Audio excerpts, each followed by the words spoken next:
There's a reason why we're drawn together here, coming clear. Let's take things one day at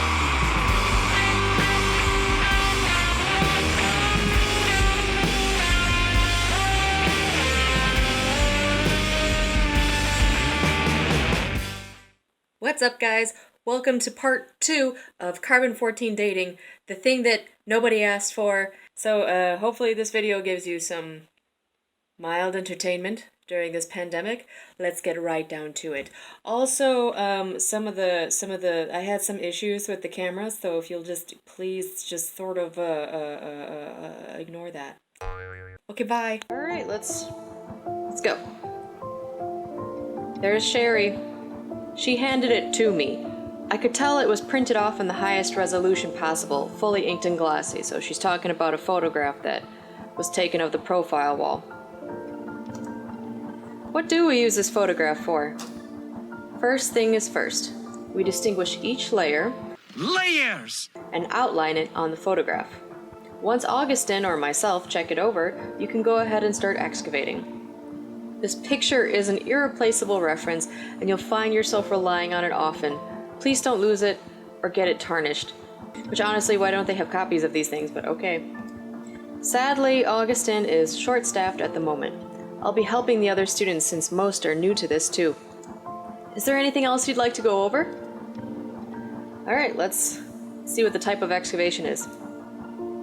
I've always heard about horizontal digging, but vertical? It was Augustin's idea. Stratigraphy, the study of rock layers, is extremely important, and this excavation method ensures each layer is examined in great detail. It is also easier to compare the strata when you can view it as a whole. So it sounds like they are digging into the profile wall rather than down, as they have just said. If you want to know about the cave in general or its stratigraphical approaches, you can ask Henrik when he arrives. He's the resident geologist and Augustin's nephew. Which is nepotism. That is nepotism. It's a C14 dating. Nepotism edition. Details regarding the document paper. What is this? I quickly glanced at the first word at the top. Fitch. Think exactly. I know we've gone over how it's used to record finds, but I flipped it over. It's probably not pronounced Fitch. I don't know French as much as Melissa does. Fiche. Fiche. I flipped it open, seeing a coordinate grid with a 0 on the lower left corner and ending in 100 for both X, Y, and Y axis. Looks complicated. That! A little bit of math will come into play. You'll be measuring where you find the remains using both X and Y with the altitude Z. X runs parallel to the entrance while Y goes from front to back. It is very important to measure exactly where you find things in situ. Every section is divided into 100 by 100 square centimeters. That's assuming that it's dug exactly by 100 by 100 square centimeters. Oh yes, forgot that we'll be using the metric system. My mind's going to have fun adjusting to it. It's really not that hard. The grid helps, and you record what you find under this list labeled nature. Each fiche, or fiche,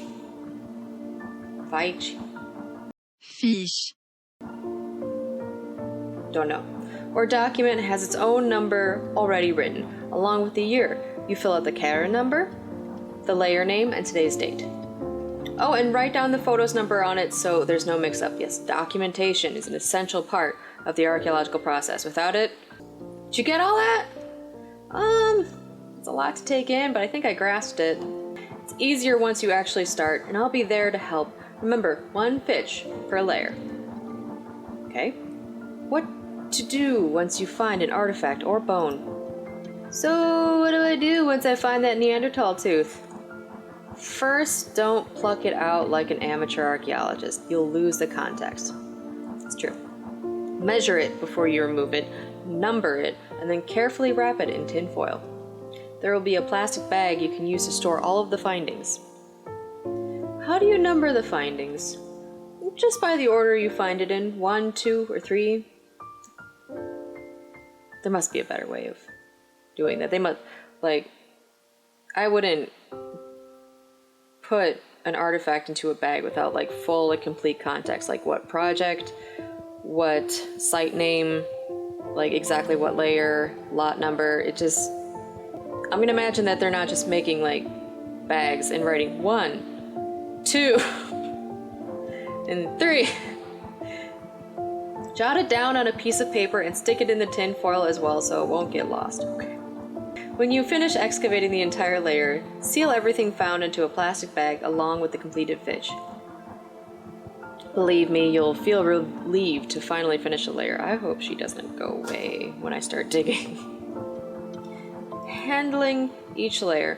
When I excavate vertically, I just focus on one layer at a time, right? So they're talking about stratigraphy, the soils create, like you can't really see it in this illustration of their background. That pretend they're all different colors. Each of these would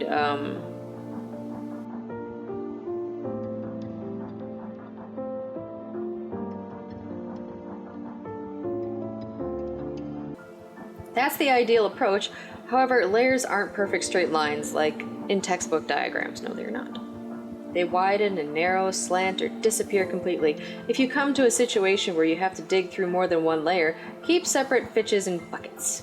Never mix the context. Did I say contexts?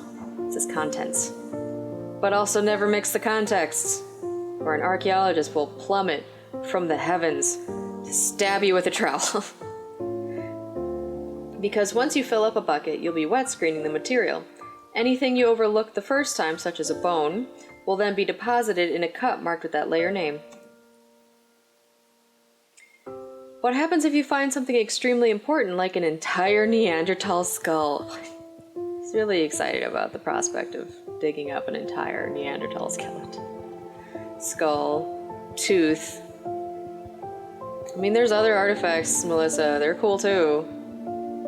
I admit the image of suddenly pulling out a complete skull out of the screening area was rather comical. Yes, it is, Melissa. Then you better hope Augustin doesn't see it. That, don't hide things. No. You never want to find flint or burnt bone in your tamisage, which is French for screening. Tamisage. I mean, you might find flint or burnt bone in your screen. You just need to know what it looks like so you can correctly identify it so that you can say that there's flint or burnt bone in my screen. What's the big deal with finding flint in your screen? Okay. Keep a careful eye out, and if you find something you're unsure of, ask me or a fellow archaeologist. They might be digging so carefully with like trowels and that being able to pick out a bone or flint might not be so difficult, but you know, if it ends up on the screen, I don't think that'd be so surprising. Alright, I think I got it. Do you, Melissa? Do you? I don't understand what you're about to do based on that explanation. Alright, I'm good, Sherry. Wonderful! I'll give you some time to get familiar with your square. Thanks. If you're struggling, remember you can adjust the heat lamps. Oh, they have heat lamps. This is some high-tech digging in a cave. Also, the photograph's contrasts have been altered to help distinguish the sedimentary layers easily. I'll be back shortly. You know, if they just had a Munsell on site and show the students that each sedimentary layer has a specific soil color and whatever. I glanced down at the photograph before comparing it to the vertical wall in front of me. Because the photograph is a representation of an actual thing, it would be better if they could just identify the stratigraphy based on the actual thing rather than a modified representation of it, you know? All she sees is brown, brown, brown, and more brown. Oh my god. Someone get this young woman a Munsell book. How am I supposed to tell the difference of this brown layer from that brown layer? No, not deterred, I picked up a pencil and began marking the more distinct sediments. Eventually became less solid brown, and I skipped it. I was so focused that I barely registered that I was not alone anymore. A tall student stood by the square next to mine, already engaged in identifying the sediments. I like his sweater. I don't like his surly attitude, but I like his sweater. I paid him no heed until I became stumped on whether I was looking at one layer or two. Quietly peering at his profile, he seemed rather familiar with the system. I guess it wouldn't hurt to ask him, or at least try to communicate. Can I get your opinion on something? Now, this looks like a cochlear implant. Quiet student. Hello? Bonjour? Still no reaction. I reached out and gave him a gentle tap on the shoulder. Whoa! The touch jolted him so abruptly that I retracted my hand. He whirled around and then glared at me. Oui, avez-vous besoin de quelque chose? Oui, avez-vous besoin de quelque chose? Sorry, I don't speak French. Non-parle. Non. Oh, Anglais. He placed his photograph on the top of his square.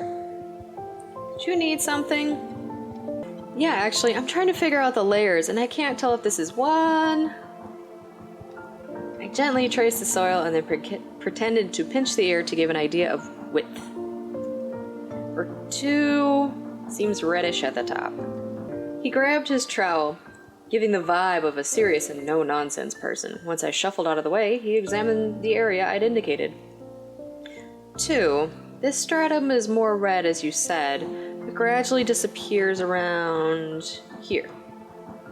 He etched a small line to mark the ending. I blinked as I recognized the differences, then nodded gratefully. Honestly, you could be quite experienced and be digging with another quite experienced person, and like two very experienced people can look at the same soil profile and have different opinions as to where one stratum begins and another ends. So, hopefully minute differences, but thanks so much. I mean, I sort of figured, but I wasn't sure either. It's nice to get a second opinion. I gave him a cheerful smile, but he remained impassive. He even seemed baffled when I reached out to initiate a proper handshake. You know, some people just don't like being touched. That's valid. Like, I have just met you. Don't touch me. I'm Melissa. I'm the only foreign student here, if it wasn't obvious already with my language skills. She thought that because she knew a little Spanish that she'd know a little French. Like, girl, I mean, they're both kind of related languages, but they're different. They are very different. Reluctantly, he switched the trowel to his left hand, and we gave a solid shake before letting go. Kyler. His name is Kyler. Does he have a sister named Taylor? I need to know. Whatever, his name is Kyler. It's not a bad name. It's a name. He has a name. And that was it. With nothing else to work with from his introduction, I decided to bring up his skills. I'm guessing you're aspiring to be an archaeologist? You appear to know what you're doing. He returned to his side of the square and knelt down, grabbing his photograph. Yes, this is my 4th time here, so I'm acquainted with the subject. And you, especially since you're not from around here? Well, I'm pretty serious about it. Of course, I did come all the way from California to experience this firsthand. I also love the idea of working on such an old archaeological site. I'm surprised that they assigned me to excavate a 125,000 layer. Or, now am I supposed to read that as 125,000? Or 125,000 layer? Because there's no commas, and there's no little YA after, and I'm very confused. Melissa, what the hell? I looked upward. It did seem most students got the upper strata to work with instead. They tend to do that for the students who are interested in the subject. I'll do my best then. Can't waste this opportunity. Oh my god, she sounds so anime right now. I'm gonna do my best. Can't fail. What's his name? Augustin. So anime. Most students that excavate here... Oops. It's nice to see there are still fellow keen students coming. Okay, he seems pretty satisfied with that. Satisfied, Kyler. Since we're excavating next to each other, that makes us square mates! Or would that be caramates? car, Either way, I look forward to working alongside with you. He looked confused, but simply gave a mechanical nod. He did muster up a small smile, though. I got his approval, just a smidge. It's the beginning of approval. Right. Likewise. Even his last words felt artificial. Is that the entirety of Orion on his sweater? Like the Orion constellation? Because I want one. I want a constellation sweater. Hell yeah. Even his last words felt artificial, and I lost him to his little world of microstratigraphy. I too am lost in a world of microstratigraphy. Help me. Yep. I guess he values his concentration. Yes, well. What? I mentally reminded myself to bring my earbuds for next time. I had a feeling we wouldn't be making much small talk outside of excavations. I usually don't wear headphones when I'm digging because I need to know what my coworkers are saying, and I need to be able to hear my supervisors when in the field. The rest of the day was pretty uneventful. It was mostly a long wait for my photograph to be approved by Sherry, and then I got hit by jet lag. Wah, wah. Despite my worries, Sherry said she would not deduct marks if I napped until dinner, although she did scold me for forgetting my journal. Girl, what? I scanned the tables and maneuvered to where Sherry sat. I scooted to a spot on the bench and silently started on my meal. After a few bites, I poked at the pasta dejectedly and sighed. I really wish Paige was here. We promised to do so many things together, too. Oh, man. I wonder if she has a cell phone. Maybe she could call Paige. I mean, a family emergency? Who knows? I glanced up hopefully at Sherry. I felt bad, but she was the only oasis in this unfamiliar place, and I clung to it. Not only that, aside from Kyler, none of the students greeted me or even tried to converse with me. I guess it was obvious that I didn't attend the same university. Girl, socialization goes two ways. Two ways. Will I fit in? The question was more to myself, but Sherry overheard. Worried? The students here can be reserved. Oh. She reassured us. The question was more to myself, but Sherry over... Oh my god. But I'm sure there'll be a few brave ones who'd like to practice their English with you. They're probably too focused from the lectures and the tasks right now. True. I'm sure once we're all used to the routine here, I'll have more chances to mingle. I ate with gusto, feeling confident now because Melissa is apparently easily reassured. When I finished, Sherry glanced at my empty plate. Here, I'll take that for you. Try to get some rest.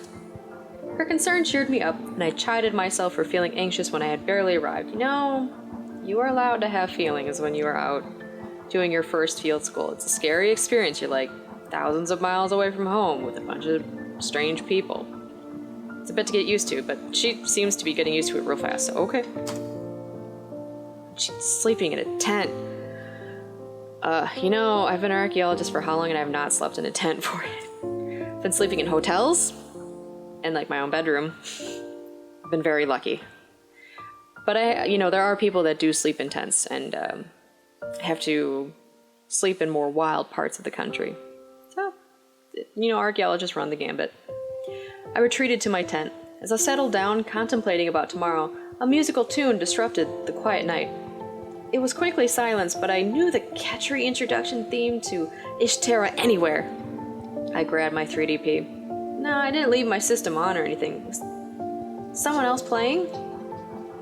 I might as well play some Ishtara. A little grinding will do me some good. I booted up the gain, and the first notes of the song blared loudly. I had forgotten that my earbuds weren't hooked to the handheld. What are you doing, Bingo? Bingo's gonna help. Are you helping?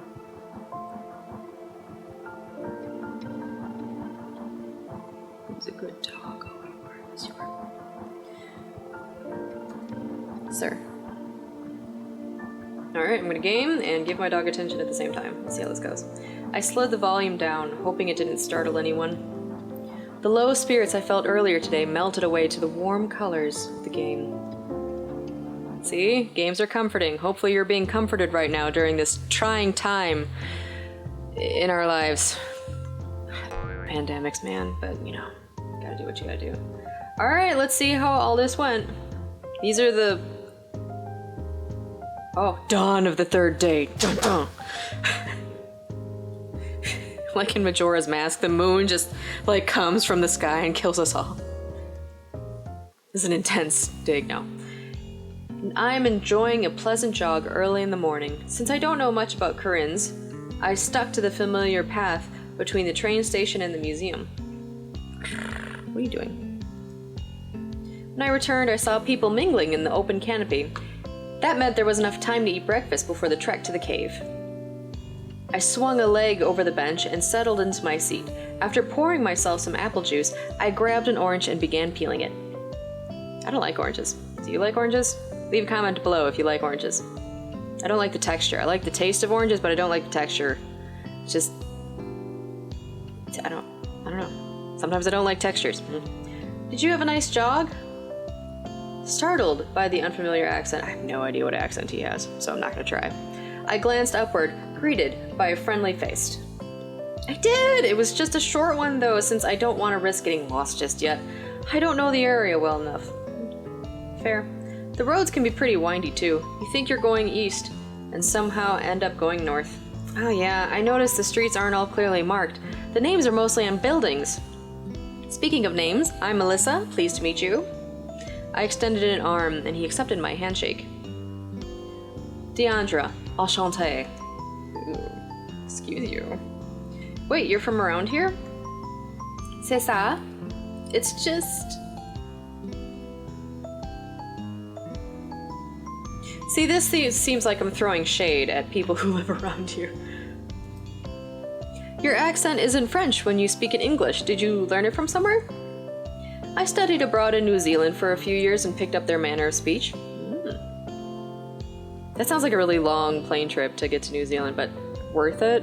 I mean, I want to see New Zealand, hell yeah. That makes sense. Well, it sounds lovely, it's a charming accent. Seriously? Sweet as. I was concerned I'd be hard to understand considering it's not my first language. Glad that's not the case. I'm grateful that you took the chance. For a while, it seemed no one wanted to talk to me. Excuse you, sir, you are needy. Oh. You know who's winning in this pandemic? Dogs. They're like, you're home all the time. This is amazing. I have taken my dog on so many walks, like every day. If it's not raining, like today it's a little rainy, a little chilly, but like, he's pretty spoiled right now. I worried if I was somehow unapproachable. Not at all. Many people here are shy in the beginning, but they warm up quickly. We were actually intimidated by your presence at first. Huh? Me? We all thought you were some high school prodigy archaeologist, since you had obviously flown in from another country. Me a prodigy? Dude, you studied in New Zealand for years, and you're calling me a prodigy? Like, come on. Oh, no, I'm just a regular university student working on her anthropology major. And I don't look like a high schooler. First year? No, second year. Well, technically third. You? Fourth. This is such an anime pose. Like, what is this? Haha, LOL. Don't I look aloof? Who does this? And talks at the same... No one does this. Fourth, I've sort of fallen behind on electives, so a summer one seemed the easiest. Look at this, and his eyebrows are like... His eyes are closed. Haha. Okay. So anime. We noticed a few students getting up and bringing their dishes to the outdoor wash area. Deandra reached into his back pocket, then pulled out a phone. He glanced at the display. Speaking of which, if we'd like to pass, we should start heading out soon. Cave or lab? Cake or death? Right now I'm on dishwasher duty, but I'll be working in the lab afterwards. They're still getting around to approving people's photographs, including mine. Again, thanks for talking to me, I appreciate it. Again, these people just need a soil book. Someone get these people a soil book. Okay, that's it for Carbon 14 Dating Part 2. Hopefully Part 3 will be coming at you shortly. Now, as a wrap-up discussion, I think it's important to talk about it, about competition and jealousy in academia, because of what some of the other students, they were saying, oh, Melissa must be a high school prodigy to come all this way to do field school, like, da. In archaeology, there's always going to be someone who is more accomplished than you. There's always going to be someone who has better grades, someone whose thesis you think is better than yours. But that will only sow the seeds of like jealousy and just sort of a toxic competition atmosphere. Archaeology is not a competition, okay? I'm gonna put that right there. Archaeology it's much better if you cooperate and get along well and become friends with most of your colleagues in archaeology. The research is honestly better when you cooperate with everyone else. So, don't feel like you can't talk to someone because they seem like they're so much better of an archaeologist than you. Because suddenly you're not going to be able to talk to anyone. Because everyone's going to have their strengths and weaknesses in archaeology. Someone's going to be much better at lithics than me. But that's okay, because I do ceramics. I don't know lithics. So, I thought it was important to have this conversation. And especially when you're going into a field school to do archaeology for like the first time. Like, it's a field school. Like, calm down. It's okay. You're all there to learn.